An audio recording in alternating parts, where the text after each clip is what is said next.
गोली खान का बंदोबस्त कर लो। तो जो जोखम भत्ता है वो गोली खा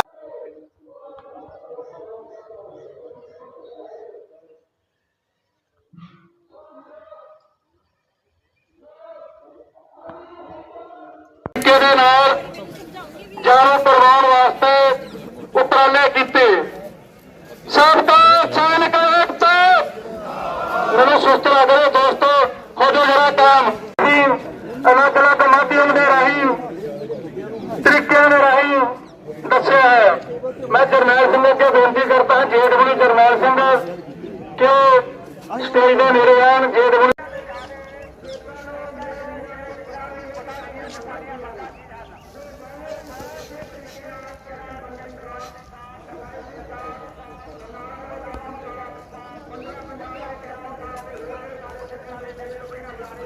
मंत्री का किसी डीसी का किसी एसडीएम का दसो कि बेटा फौज भर्ती है ये स्कीम चंगिया हैं। भारत का नुकसान करने को तुले हो देश की सेना का नुकसान करने को तुले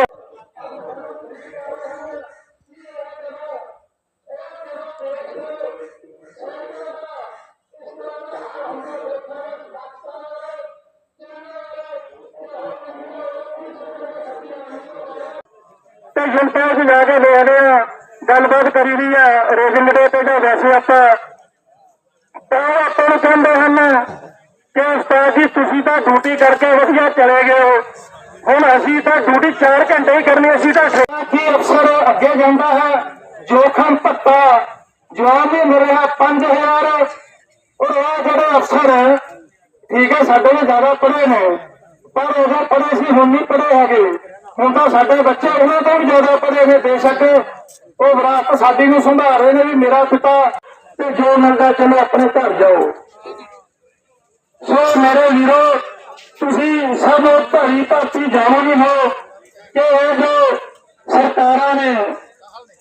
कोरोना के दौरान अग्निवीर की स्कीम कढ़ी है बिल्कुल गलत है। और देखो किन्नी साडे नहीं सी कहेंगे भारतीय सेना के रिटायर्ड अफसर तो साडे तो है नहीं साडे नाल तो उन्होंने धोखा किया गदारी की है। देखो मैं सर सबका सैनिक कपिल फौजी हैं। पहले तो मैं आपको दरखास्त करता हूं कि एक बार आप घुमा के दिखा दो कि हजारों सैनिक यहाँ बैठे हैं। ये वही सैनिक हैं जिन्होंने 62, 65, 71 करगिल की जंगों में इस देश को गौरव की अनुभूति करवाई और दुश्मन देश को के छक्के छुड़ाए, उनके दांत खट्टे करे हैं। पर आज ये दुर्भाग्य है कि जिनकी छातियां तमगों से भरी हैं, कोई वीर चक्र है, कोई सेना मेडल है, पूरी छातियां तमगों से भरी हैं कि ये रेलवे ट्रैक पे बैठे हैं। पर आप ये रेलवे ट्रैक को मत देखो, हम पिछले 10 महीने से जंतर मंतर पे सांकेतिक धरना दे रहे हैं। पिछले 10 महीने से अगर बात करें तो आजादी के बाद में इतने बड़े आंदोलन कोई हुए हैं तो या तो किसान आंदोलन है या जवानों का ये आंदोलन चल रहा है शांतिपूर्वक सांकेतिक। हमारी मांगे हैं जो भारतीय सेनाओं में 97% छोटे रैंक के सैनिक होते हैं। तो सर ये हमारी जो जायज मांगे हैं उनके ऊपर हम चाहते हैं कि हमारी 3 रिटायर्ड जजों की एक कमेटी बने और पूरी विसंगतियों के ऊपर वो इनके ऊपर अपना फैसला दे कि ये जायज है या नाजायज है। और हम संविधान के दायरे में ही बैठे हैं। अब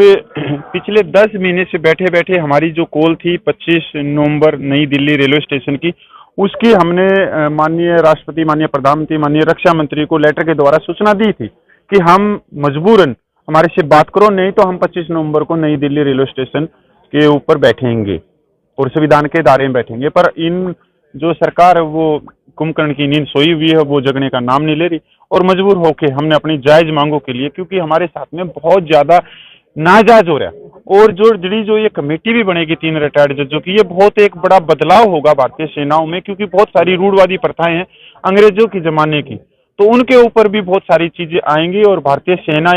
सेनाएं विश्व की सबसे शक्तिशाली सेना बनेगी। और तो एक सपना ये भी चल रहा है। मुख्य मांग की है 1 rank on pension, military service पे, डिसेबिलिटी पेंशन,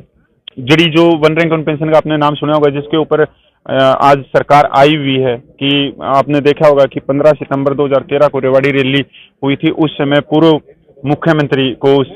रैली में प्रधानमंत्री का दावेदार बनाया था। तो जड़ी अभी 5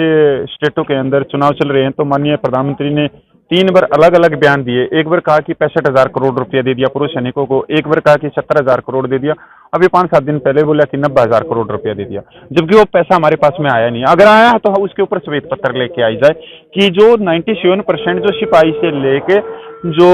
सिपाही है, नायक है, हवलदार है, सूबेदार मेजर है, ऑनरेडी है, उनको कितना पैसा दिया गया, तो उसके ऊपर श्वेत पत्र लाया जाए। कितने सैनिक जो धरना दे रहे हैं? बहुत है सर, अभी जो दिल्ली से यहाँ पूछ रहे हैं सर, पूरे पंजाब से भी आ रहे हैं, हरियाणा से भी आ रहे हैं, क्योंकि बहुत ज्यादा स्ट्रेंथ वहाँ चली गई ना दिल्ली में, तो वहाँ पे बैरिकेड लगा दिए, बहुत ज्यादा प्रशासन टाइट कर दिया वहाँ पे, तो यहाँ पे रात को 2 बजे बैठ गए थे पूरे समय। कैसे देख लो कि आप तो एक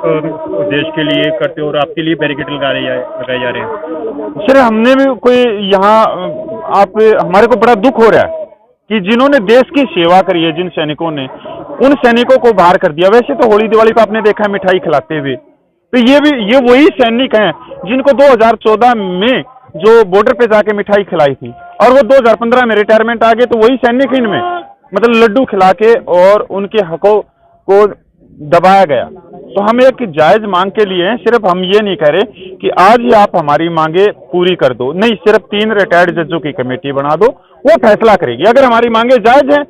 तो जायज मान लीजिएगी सरकार, अगर ना जायज है तो हम उसको भी स्वीकार करें, हम जबरदस्ती नहीं कर रहे। अग्निवीर स्कीम है, अग्निवीर स्कीम देखते हो सर वो भी दुर्भाग्य ही है जड़ी, वो तो मैं क्या बताऊं, यूक्रेन को देख लो, वो रूस को देख लो, क्योंकि 5 साल की स्कीम रूस में है, और यूक्रेन एक छोटा सा देश जिसके पास में हथियार नहीं, मतलब कुछ भी नहीं है, उसने भी रूस के छक्के छुड़ा रखे क्योंकि वहाँ अग्निवीर स्कीम थी। और जड़ी जो सिपाही है 5 साल में कोई कुछ नहीं सीखता सर, बहुत सारी ऐसी ट्रेडें हैं जिनके अंदर 8-8 साल लग जाते हैं, छोटे से छोटे इन्फेंट्री में भी 4 साल में कोई सीखता ही नहीं सर। ये पता नहीं किसने दिमाग दिया, कौन लेके आया, क्या है, पर ये एक तरह से जो भारतीय सेना है जो ताकतवर है, उसमें ये आगे चल के ये कामयाब नहीं होनी। मुझे तो मांग नहीं पूछे अगले रहेंगे सर हम बैठे हैं सर, यहीं पे बैठे हैं, 10 महीने से जंतर मंतर बैठे हैं, वहाँ भी धरना चल रहा है और यहाँ भी धरना चल रहा है अभी।